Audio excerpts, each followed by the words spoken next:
I think we bring up shame as a feeling that many of us feel when it comes to our relationship with food and our bodies.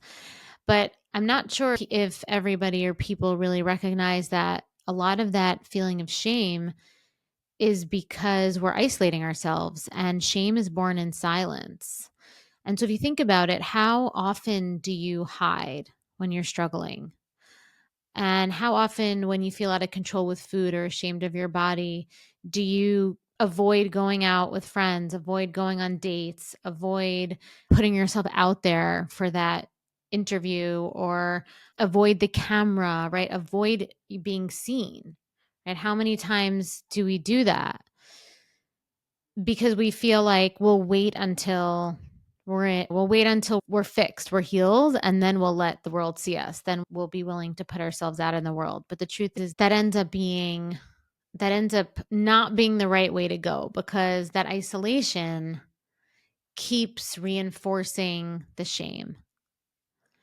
And the isolation and that mindset of, I'm just going to stay by myself, I'm just going to be by myself until I'm better, actually is just a toxic cycle that breeds shame and breeds low self-worth, breeds depression. And I know that I've experienced this myself. And today I'm going to share some of the thoughts around that, but also I want to give you, so stay till the end of the episode, because I'm going to give you some new things that you probably, maybe you haven't really thought about before, that you can do to to compassionately and in a safe way for your nervous system really support you and encourage you into letting yourself be seen even while you're in this space. So, like I said, I'm going to show you this, and I'm going to explain how staying in our tiny world, staying in this small world, believing that if you just stay quiet and strong arm it yourself, it'll fix the problem. I'm going to show you that's not true, because it doesn't work. I remember so clearly, and it's something that I often share, that in those years, but the time I was 19 years old to 28 years old, around those times, I would say that, especially my early 20s, actually, I used to call my eating disorder my best friend. It was really the thing that kept me company, even though it was really toxic, really harmful. And when I knew that it was toxic, when I knew that it was harmful, I felt like I needed to be by myself.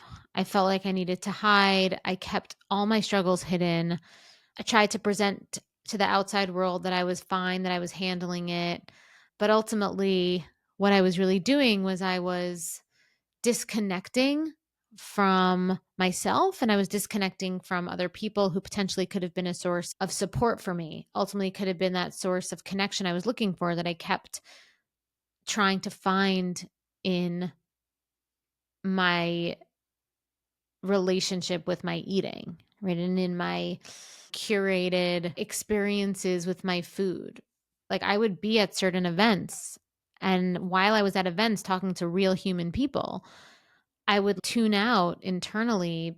I couldn't really connect with that. And I would be imagining myself in my own house, like opening, eating my food, watching TV. That's where my desire was to be, because I was so comfortable alone.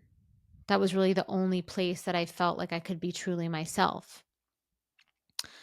And that that was a real that was a real turning point for me. Right? That was a real turning point for me, was to recognize that I really only felt safety. I really only felt that ability to relax and feel like I didn't have to put on such a strong face. I felt like I could only be my true self when I was alone. But the thing was that even in those short times when I would go to my house and have my ritual eating habits, and it would give me a sense of peace and resolution for 5 minutes. And then 25 minutes later, after I had binged an entire pint of ice cream or something, whatever it was, what did I feel? I felt shame. And what did I really want? I wish that I wasn't by myself. I wish that I had was able to have a life that was more full and that had more love in it. And what I realized and learned was that shame dies in connection.